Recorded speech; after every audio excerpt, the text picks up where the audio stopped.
Di Surabaya ada seorang pria tua yang membawa 2 miliar rupiah tunai ke bank untuk disimpan. Direktur bank langsung mengundangnya ke ruang VIP, lalu penasaran bertanya, "Bapak bekerja apa sampai bisa mendapatkan uang sebanyak ini?"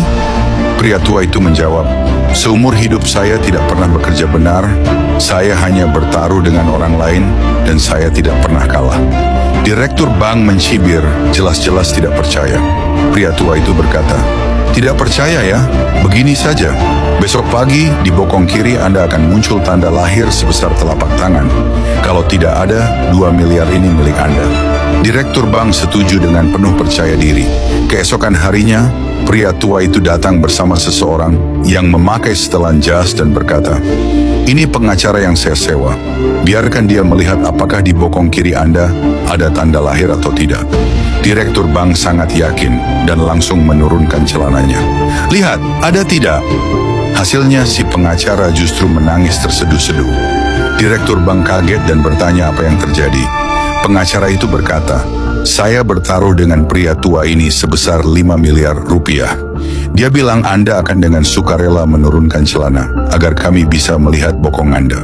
Wajah direktur seketika pucat lalu memerah, menatap keduanya tanpa bisa berkata apa-apa. Pria tua itu menepuk bahunya dan berkata sambil tertawa, "Direktur, jangan selalu merasa diri paling pintar.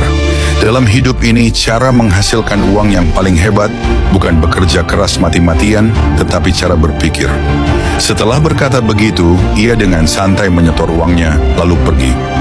Direktur baru sadar setelah pria tua itu menghilang, geram tetapi tidak bisa berbuat apa-apa. Kamu pikir cerita selesai di sini? Bagian yang lebih hebat masih di belakang.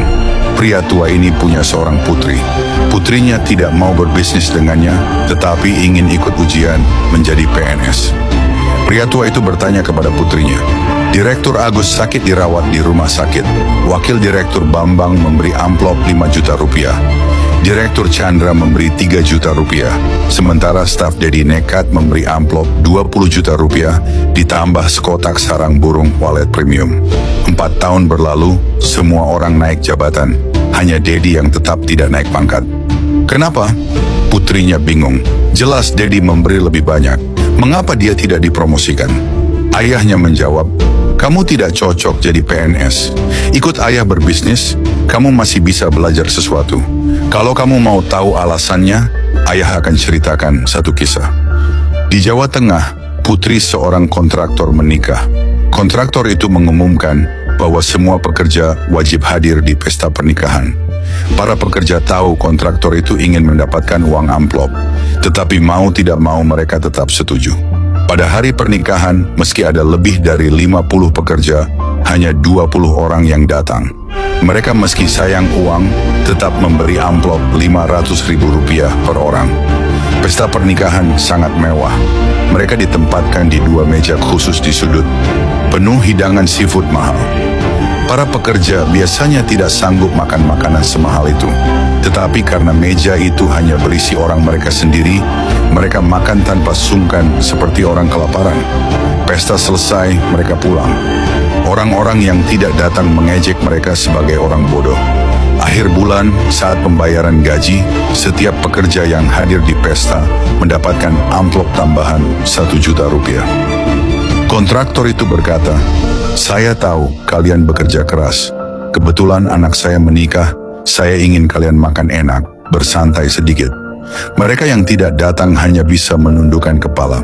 Beberapa hari kemudian, putrinya bertanya mengapa ayahnya melakukan itu. Kontraktor menjawab, "Justru dengan cara itu, ayah bisa melihat siapa yang benar-benar berdiri di pihak ayah. Dan mereka yang tidak mendukung pun tetap akan memuji cara ayah memperlakukan orang, meninggalkan nama baik untuk ayah." Putrinya akhirnya mengerti. Di dunia ini, hal yang paling hebat bukan uang, bukan kekuasaan, melainkan cara berpikir. Pola pikir orang kuat melahirkan orang kuat. Pola pikir orang lemah melahirkan orang lemah. Orang kuat membesarkan anak agar paham sifat manusia dan strategi sejak kecil. Orang lemah membesarkan anak dengan menjejalkan mereka berbagai kursus dan pelajaran teknis. Anakmu pandai menyanyi atau menari setinggi apapun, pada akhirnya tetap hanya menghibur orang kuat. kamu nilai bagus dan berprestasi setinggi apapun, tetap harus bekerja keras menjadi tenaga bagi orang kuat. Itulah kenyataan pahit. Jika anak tidak menghadapi sekarang, cepat atau lambat mereka akan menghadapinya. Karena itu, jangan hanya mengajari anak harus patuh dan rajin. Kalau saya bisa mengulang masa SD bersama anak saya, piano, tari, lukis, semuanya tidak akan saya daftarkan. Untuk anak-anak dari keluarga biasa seperti kita, yang terpenting adalah membangun kemampuan berhubungan dengan orang lain. Dengan itu, masa depan mereka tidak akan buruk.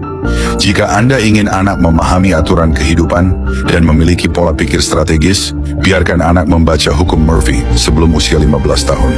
Buku ini berbentuk komik menggambarkan situasi psikologis nyata yang sering dialami anak saat tumbuh. Cukup letakkan buku di meja, anak akan penasaran dan membacanya sendiri. Setelah membaca, anak akan belajar. Tidak panik saat disalahpahami.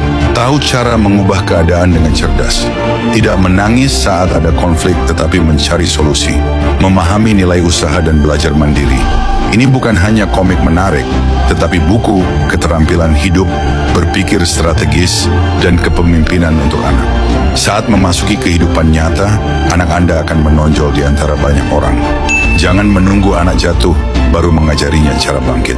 Biarkan Hukum Murphy menemani anak mulai hari ini.